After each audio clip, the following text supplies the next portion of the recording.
How to copy comments on Instagram. First of all, launch open the Instagram app on your device. Make sure to log into your account. Now tap on this comment icon.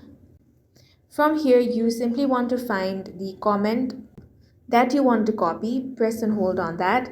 Now a bunch of options will appear, but you will not find the option of copy. That is because this option is not available. So instead, what you can do is simply take a screenshot of this comment. Now exit out of the Instagram app. Now go ahead and launch open Google. Now select Google Lens. Then select the screenshot that you just took.